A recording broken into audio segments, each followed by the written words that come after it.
My people, yo, yo, yo. It's been a long time, but I am back at ya. I'm deep in the heart of the jungle, looking for tigers, trying to catch me a tiger.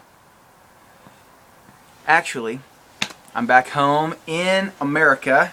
It has been 42 days since my plane touched down in Portland International Airport, and I stepped out of the airport and I could like smell Oregon. It was just kind of this sweet pine rain kind of smell. It was glorious. There's no place like America. Man, it's been a long time since I've caught up with y'all, my people, my team. Man, last time I was checking online. Last time I put up an update was sailing the seas of Oman, and there's so much to share in there. Going from being held in the airport for 4 days, well, not in the airport, but I had to go back to the airport for 4 consecutive days before they would let me off their little world. And you'd think an Arab nation would want to get rid of an American, but no, don't be confused.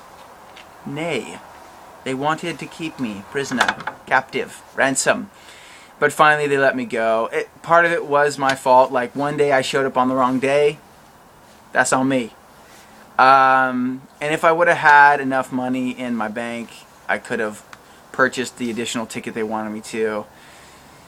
Bureaucracy. It is. If you ever want the epitome of inefficient airlines, fly Ethiopian Air, my friends, and you will get an experience entirely third world. Fifth world, actually. There's 5 worlds.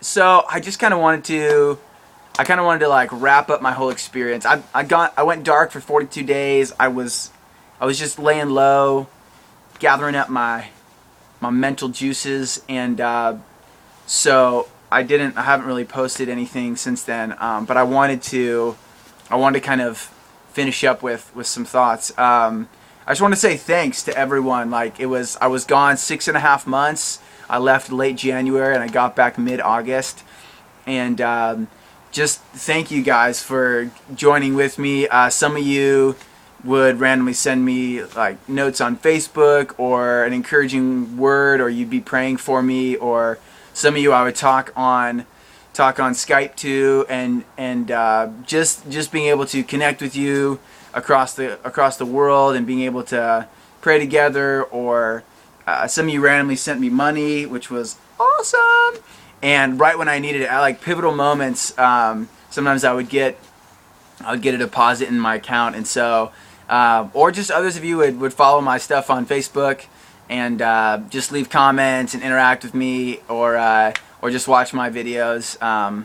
So thanks for just kind of going on this spirit quest with me. I really enjoyed it, and it was fun to feel like I was doing it with people. So thanks for your contribution and just kind of for going along with me.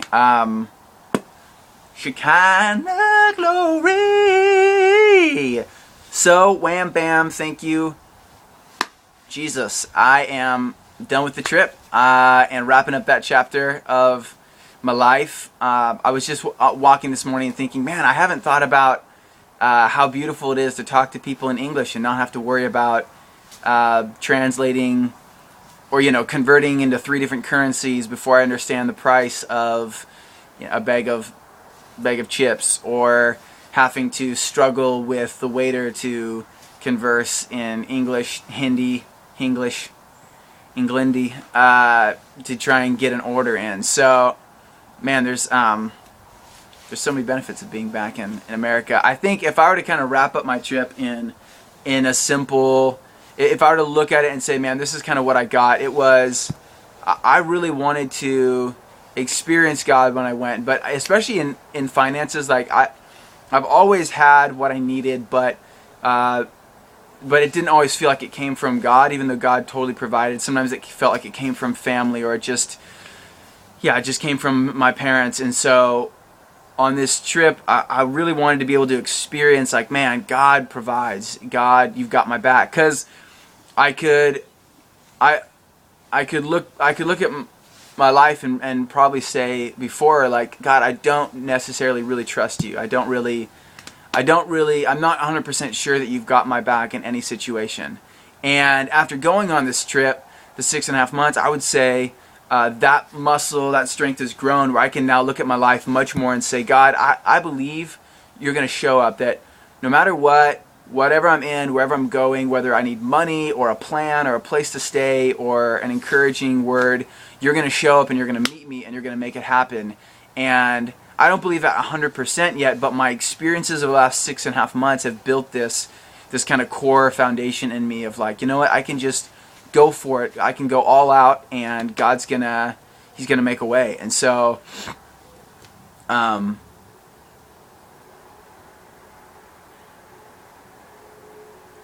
one of my low points was in Darjeeling, where I was in Darjeeling up way north in India. I was low on money, had very little left, and it was just like at this pivotal point where I'm like, God, I'm running out of money, like what am I going to do? And I was just kind of at this low, depressing point of just kind of frustration and like, God, I don't know what to do, and I don't know what's happening. And so, and then one of my family members just sent me like $200, and then things started to shift around. But it was that I hit a couple of these low moments, and God just met me right where I needed Him to. And just sometimes, you know, I'd have a free place to stay for a week, like staying at Uncle Ramesh's house. Like he had baby elephants in his backyard, and he was building a resort outside the national park, and just this kind of very gentle but slightly eccentric man, but loved him. And you know,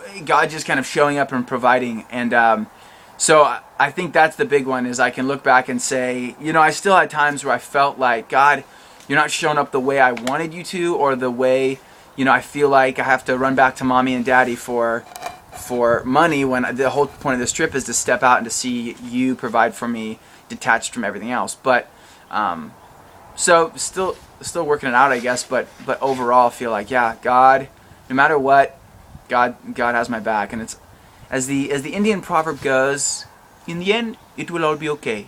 And if it is not yet okay, it is not yet the end. So Shekinah, and oh man, so that was Oman, and then South Africa. I got to spend time, like 12 days, with some of my best friends, Brittany and Philip Conradi, and they were awesome. And then I went to Mozambique, and that was one of my lowest of lows. I mean, here I am. I landed in Mozambique. I wanted to give it one last push. I was on kind of my last leg, but I was like, I want to give it one last push to Mozambique, just to give God an opportunity to show up. So at one point, and I had different waves of like discouragement hit me, but you know, at one point, I had maybe a couple $100 left in my bank account, and it was going to be too much to go up to the north base of the North Missions base of the Heidi Baker's ministry that I'd already been accepted to. So I decided to stay in the south. So at one point, my bank has locked me out of my ATM. I've run out of the cash in my hand. I'm at this hotel, and I'm eating there, and I'm ringing up a bill with this hotel. I'm not accepted yet into the missions base in the south, so I was literally right outside their base. And so if I ran out of money and I couldn't get in and stay with them, I didn't have a ticket home, nor did I have the money to get a ticket home. And internet was like, trying to find internet was like trying to find George W. Bush or somebody. You know, I mean, I spent a couple of days trying to track down internet. And so, you know, everything was just like, at one point I go back to my the hotel, which I found out actually later, I'm pretty sure it was like a pay by the hour kind of hotel, because I'd see like couples go in, a couple hours they'd come out, and I was like, I don't think this is very legitimate, but it was all I could do. So I mean, at one point, and they have like this top 40 pop, just like club music blaring all day long in the restaurant area. So I literally felt, I was like pacing, my mind started racing, and I was like, I gotta get out of here. So I went for a walk and just started to clear my head and talk to the Lord, and I was just like, you know what, I'm not gonna punish myself for taking risks. Like, I made choices that put myself in the situation, but I did it on purpose to give God an opportunity to show up. And so, you know, slowly things did work out. my sister helped me book my ticket home, and I finally got accepted to the base in the South, and my bank released my funds to me. So things began to work out, but man, Mozambique was cray. But it was cool. I got to go to some of the hospitals and see people get healed. Got to go to the trash dump and build some relationships with some of the travelers that were coming through. So this video is already 10 minutes and 20 seconds long.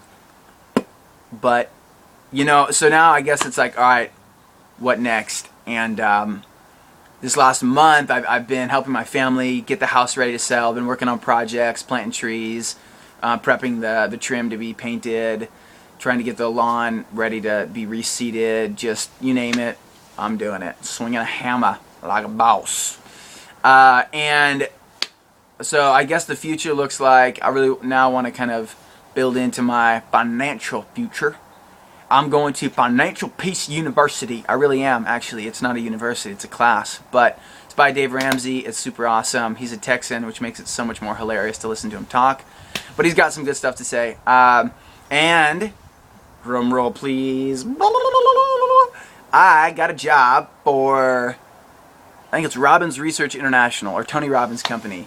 If you've heard of him, he's kind of like a big life coach guy, and maybe you're laughing as you're hearing me say this because he's kind of in that genre of life coach, motivational speaker. But he is the man, and I'm going to be working on basically doing phone sales for the company, which maybe that sounds terrible to you, and obviously I don't want to be a phone sales dude forever, but I got a vision, I got a plan, and I'm super excited and stoked to be joining their sales team. It's going to be really good training. There's chances to move up in the company, and I just want to get in that world of the Tony Robbins world of, for myself and other people, helping take my life to its full potential. So, Shekinah Glory, that's what I'm doing next, and that'll be probably the next couple years. I'll just be grinding it out and building towards my future.